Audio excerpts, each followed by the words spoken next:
नमस्कार दोस्तों, उत्तराखंड के टॉप 10 सीरीज़ प्रैक्टिस सेट 2 है। इससे पहले जो है प्रैक्टिस सेट 1 हमने आप हमारे चैनल की प्लेलिस्ट में जा कर के देख सकते हो, वहाँ पर हमने अपलोड किया है। तो इसमें 10 महत्वपूर्ण प्रश्न रहेंगे जो कि विगत परीक्षाओं में पूछे जा चुके हैं और आगे भी पूछे जाने की संभावनाएं हैं। तो देखिए, इसमें पहला क्वेश्चन हमारे पास है, उत्तराखंड के किन 2 शहरों के मध्य प्रथम डाक सेवा जारी की गई थी। मोस्ट इंपॉर्टेंट क्वेश्चन है, ठीक है। पहला ऑप्शन है पौड़ी पिथौरागढ़, दूसरा है देहरादून हरिद्वार, तीसरा है मसूरी पौड़ी और चौथा है अल्मोड़ा श्रीनगर। तो इसका राइट आंसर हो जाएगा अल्मोड़ा श्रीनगर। अब इससे रिलेटेड कुछ महत्वपूर्ण तथ्य जान लेते हैं, ठीक है। ये जो अल्मोड़ा और श्रीनगर में प्रथम डाक टिकट सेवा जारी की गई थी, ये जो है कब की गई थी, ठीक है। तो ये की गई थी 1815 में। कब की गई थी? 1815 में। और उस वक्त जो है उस वक्त कमिश्नर कौन थे? उस वक्त कमिश्नर थे ई गार्डनर, ठीक है, ई गार्डनर, ठीक है। उस वक्त कमिश्नर कौन थे? ई गार्डनर। तो पहली जो प्रथम डाक सेवा जारी की गई थी किसके कार्यकाल में की गई थी? ई गार्डनर साहब के कार्यकाल में 1815 में। लेकिन दूसरा कॉन्सेप्ट आपने क्या, और दूसरा आपने इसमें क्या ध्यान रखना है कि पहला 1 साला भूमि बंदोबस्त भी किनके शासनकाल में हुआ? गार्डनर साहब के शासनकाल में, ठीक है। पहला 1 साला भूमि बंदोबस्त, 1 साला भूमि बंदोबस्त, ठीक है। यहाँ से आपने 2 फैक्ट ध्यान रखने हैं कि 1815 में ई गार्डनर के शासनकाल में जो है अल्मोड़ा श्रीनगर में 2 शहरों के मध्य जो है प्रथम डाक सेवा जारी की गई थी, और दूसरा गार्डनर साहब के ही शासनकाल में पहला 1 साला बंदोबस्त हुआ था। अब इसके बाद आपने क्या ध्यान रखना है, ठीक है। 1815 में तो ये गार्डनर साहब ने ये शुरू किया, लेकिन 1816 में जो है पूरे उत्तराखंड में जो डाक सेवा लागू की, डाक व्यवस्था लागू की, वो किसने की? वो ट्रेल ने की, ठीक है। तो दूसरे कमिश्नर कौन थे? कुमाऊं के ट्रेल साहब, ठीक है। अब आपने क्या ध्यान रखना है कि दूसरे कमिश्नर कौन हुए कुमाऊं के? ये हुए ट्रेल, ठीक है, ट्रेल, ठीक है। इन्होंने क्या किया कि पूरे उत्तराखंड में, ठीक है, पूरे उत्तराखंड में डाक व्यवस्था लागू की, डाक व्यवस्था लागू की, ठीक है। आपसे अगर क्वेश्चन पूछा जाता है कि पूरे उत्तराखंड में डाक व्यवस्था किसने लागू की, तो आपका आंसर होगा ट्रेल, ठीक है। लेकिन अगर पूछा जाता है कि सिर्फ 2 शहर, ये जो प्रथम डाक सेवा है किसने जारी की थी, तो ये किसने की थी? ई गार्डनर साहब ने। और कौन कौन से? अल्मोड़ा और श्रीनगर के मध्य, ठीक है। और ये क्वेश्चन जो है, इस क्वेश्चन का आंसर आपको कहीं कहीं ऐसा भी देखने को मिलेगा कि जो पहली डाक सेवा है वो किसने जारी की? ट्रेल ने की, लेकिन वो क्वेश्चन गलत है, ठीक है। ये इसका जो है कई किताबों में ऐसा भी आंसर दिया है, लेकिन आप अगर अपने आप ही देखोगे तो ट्रेल साहब का जो कार्यकाल होता है वो 1816 से शुरू होता है, लेकिन जो पहली डाक सेवा जारी की गई थी वो 1815 में की गई थी, और उस वक्त गार्डनर साहब का कार्यकाल चल रहा था। और इनको जो है ट्रेल साहब को, ये भी आपने इसमें ध्यान रखना है कि ट्रेल साहब को जो है पहला वास्तविक कमिश्नर भी कहा जाता है। अगर सिर्फ पूछा जाएगा कि कुमाऊं का पहला कमिश्नर कौन था, तो कुमाऊं का पहला कमिश्नर था गार्डनर। लेकिन अगर पूछा जाता है कि कुमाऊं का पहला वास्तविक कमिश्नर कौन था, तो ये थे ट्रेल साहब। फिर नेक्स्ट है क्वेश्चन नंबर 2, निम्नलिखित में से कौन सा सुमेलित नहीं है। इसमें जो है दिया है कुछ योजनाओं के नाम दिए हैं और कब इन योजनाओं की शुरुआत हुई थी। तो इनमें से जो है हमको गलत का चयन करना है। तो पहला है मुख्यमंत्री दाल पोषित योजना, ये दाल होगा, ठीक है, दाल हो गया, दाल पोषित योजना सितंबर 2019, बिल्कुल सही है। दूसरा है मुख्यमंत्री आंचल अमृत योजना, मार्च 2019 में इसकी शुरुआत हुई, बिल्कुल सही है। तीसरा है वात्सल्य योजना, ठीक है। तो वात्सल्य योजना की शुरुआत कब हुई? मार्च 2021 में, ये भी बिल्कुल सही है। नेक्स्ट है घसियारी योजना, ठीक है, घसियारी योजना की शुरुआत कब हुई? फरवरी 2021, लेकिन ये तीसरा वाला गलत है, ठीक है। ये वात्सल्य योजना की शुरुआत कब होती है? वात्सल्य योजना की शुरुआत होती है जून 2021 में। कब होती है? जून 2021 में। ये मार्च यहाँ पर गलत दिया है, तो इसलिए कौन सा सही हो जाएगा? ऑप्शन कौन सा सुमेलित नहीं है? ये वाला तीसरा वाला सुमेलित नहीं है। फिर नेक्स्ट है क्वेश्चन नंबर 3, गढ़वाल क्षेत्र में लड़की के पहली बार मायके आने पर कौन सा नृत्य किया जाता है? मोस्ट इंपॉर्टेंट क्वेश्चन है, ठीक है, कई बार परीक्षाओं में पूछा जा चुका है। पहला है थड़िया नृत्य, दूसरा है मनार नृत्य, तीसरा है चौपला नृत्य और चौथा है नोटा। तो इसका राइट आंसर कौन सा हो जाएगा? ऑप्शन नंबर ए, थड़िया नृत्य, ठीक है। फिर नेक्स्ट है क्वेश्चन नंबर 4, उत्तरांचल का इतिहास पुस्तक के लेखक कौन है? ठीक है, उत्तरांचल का इतिहास पुस्तक के लेखक कौन है? शिव प्रसाद डबराल, हरिकृष्ण रतूड़ी, बद्रीदत्त पांडे। तो ऑप्शन नंबर ए राइट हो जाएगा। उत्तरांचल का इतिहास पुस्तक के लेखक कौन है?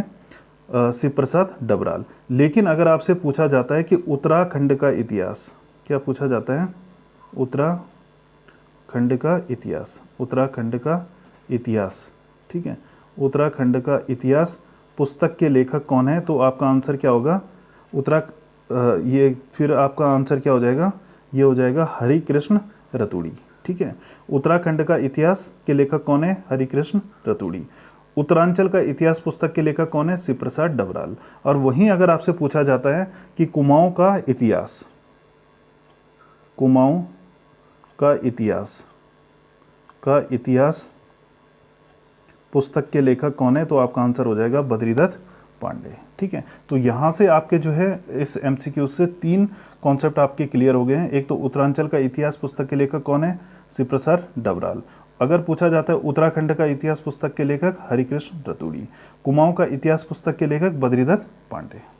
फिर नेक्स्ट है क्वेश्चन नंबर 5, महात्मा गांधी की कुमाऊं यात्रा, महात्मा गांधी की कुमाऊं यात्रा पुस्तक के लेखक कौन है? ठीक है, तो कौन है? पहला ऑप्शन है शिवानंद नौटियाल, दूसरा है जवाहरलाल नेहरू, तीसरा है देवेंद्र उपाध्याय, चौथा है नोटा। तो इसका राइट आंसर हो जाएगा देवेंद्र उपाध्याय। फिर नेक्स्ट है क्वेश्चन नंबर 6, उत्तराखंड में किस वर्ष वनों का वैज्ञानिक प्रबंधन किया गया था? ठीक है, उत्तराखंड में किस वर्ष वनों का वैज्ञानिक प्रबंधन किया गया था? ठीक है, तो 1884, 1885, 1831 और 1830। तो इसका ऑप्शन नंबर ए राइट हो जाएगा 1884 में। अब यहाँ से थोड़ा सा आपने जो है कुछ इंपॉर्टेंट फैक्ट ध्यान रखने हैं, ठीक है, कि यहाँ पर ये जो वनों का वैज्ञानिक प्रबंधन किया गया था, ये किसके कार्यकाल, उस टाइम कमिश्नर कौन थे? तो कमिश्नर थे उस टाइम हेनरी रैमजे, ठीक है। कमिश्नर कौन थे? कमिश्नर थे उस टाइम हेनरी रैमजे, ठीक है, ठीक है, हेनरी रैमजे, ठीक है, हेनरी रैमजे उस टाइम कमिश्नर थे। और दूसरा आपने इसमें क्या ध्यान रखना है कि इन्होंने ही क्या किया था कि कुमाऊं में वन प्रबंधन और संरक्षण की दिशा में पहला प्रयास किया था, ठीक है। किसने किया था? हेनरी रैमजे ने। फिर तीसरा आपने क्या इंपॉर्टेंट फैक्ट इसमें ध्यान रखना है कि वन पंचायतों का सबसे पहले सृजन कब हुआ था? ठीक है, वन पंचायतों का यहाँ पे लिख दो, सर्वप्रथम वन पंचायतों का सृजन, वन पंचायतों का सृजन, ठीक है। सबसे पहले कब हुआ था? 1931 में हुआ था, ठीक है।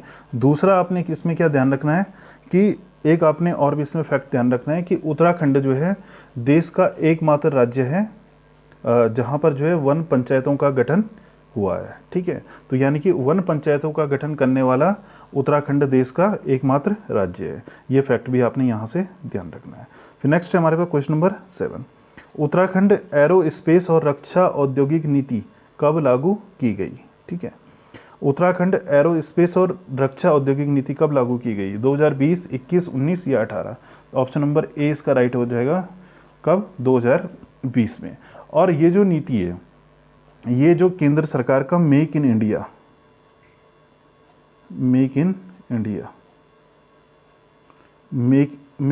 प्रोग्राम के तहत लागू की गई। एरोस्पेस और रक्षा औद्योगिक नीति किसके तहत? मेक इन इंडिया प्रोग्राम के तहत लागू की गई। कब? 2020 में। फिर नेक्स्ट है क्वेश्चन नंबर 8, अपना पराया रस्म किस जनजाति में प्रचलित है? भोटिया, जौनसारी, थारू और बॉक्सा। ये भी एग्जाम में जो है कई बार क्वेश्चन पूछा गया, तो ऑप्शन नंबर सी राइट हो जाएगा। क्या? थारू में। अब अपना पराया जो है, ये जो रस्म होती है इसमें किसमें? थारू जनजाति में, ठीक है। ये कौन सी रस्म होती है? ये होती है सगाई रस्म। ठीक है, कौन सी रस्म है? सगाई रस्म है। ठीक है, और थारू में जो विवाह की है, विवाह की जो है 3 टिकटी प्रथा प्रचलित है। ठीक है, 3 टिकटी प्रथा प्रचलित है। आपसे एग्जाम में पूछा जाएगा किस जनजाति में विवाह की 3 टिकटी प्रथा प्रचलित है। ठीक है, तो किस में है? थारू में। वो 3 टिकटी प्रथा कौन कौन सी है? एक तो पहला हो गया ये अपना पराया, दूसरा क्या हो गया कि विवाह जब तय होता है, ठीक है, तो उसको कहा जाता है पक्की पौड़ी। ठीक है, पक्की पौड़ी। ठीक है, पक्की पौड़ी। पक्की पौड़ी यानी कि जब विवाह तय होने को, ठीक है, विवाह तय होने को क्या किया जाता है? तय होने को। ठीक है, तय होने को जब विवाह तय हो जाता है उसको कहा जाता है पक्की पौड़ी, अपना पराया, सगाई रस्म। और जो तीसरा है जब विवाह की तिथि निश्चित हो जाती है। ठीक है, विवाह की तिथि निश्चित, ठीक है, तो उसको कहा जाता है बात कट्टी। बात कट्टी। ठीक है, फिर नेक्स्ट है क्वेश्चन नंबर 9। टमटा सुधारणी सभा का नाम किस वर्ष शिल्पकार सभा किया गया था? ठीक है, तो इसमें सबसे पहले आपने क्या ध्यान रखना है इसको कि ये जो है ये टमटा सुधारणी सभा, ठीक है, तो इसका जो है इस सभा का गठन कब किया गया था? इसका गठन किया गया था 1905 में। और किसके द्वारा? हरिप्रसाद टमटा जी के द्वारा। ठीक है, फिर इन्होंने क्या किया? शुरुआत कब से हुई इसकी? शुरुआत हुई थी 1905 से। और किस रूप में? टमटा सुधारणी सभा के रूप में। बाद में जो है इसका नाम बदल करके क्या कर दिया गया? शिल्पकार सभा कर दिया गया। और वो शिल्पकार सभा कब किया गया? 1913 में किया गया। लेकिन 1911 में आपसे एग्जाम में पूछा जा सकता है कि 1911 में दलितों के लिए शिल्पकार शब्द प्रयोग किया गया। शिल्पकार शब्द सर्वप्रथम कब प्रयोग किया गया? 1911 में। किसके लिए? दलितों के लिए। फिर नेक्स्ट है क्वेश्चन नंबर 10। काला डूंगी किस नदी के तट पर स्थित है? कोशी नदी, पश्चिमी रामगंगा, बोर नदी या दाबका नदी? तो ऑप्शन नंबर सी राइट हो जाएगा, बोर नदी। और ये जो है काला डूंगी, ठीक है, किस जनपद में है? ये है नैनीताल जनपद में। कहाँ पर? नैनीताल जनपद में। ठीक है, तो धन्यवाद दोस्तों, आज के लिए इतना ही। अगर आपको वीडियो थोड़ी सी भी हेल्पफुल लगी हो तो प्लीज़ वीडियो को लाइक और शेयर करना ना भूलें। और जो चैनल से नए जुड़े हैं वो चैनल को सब्सक्राइब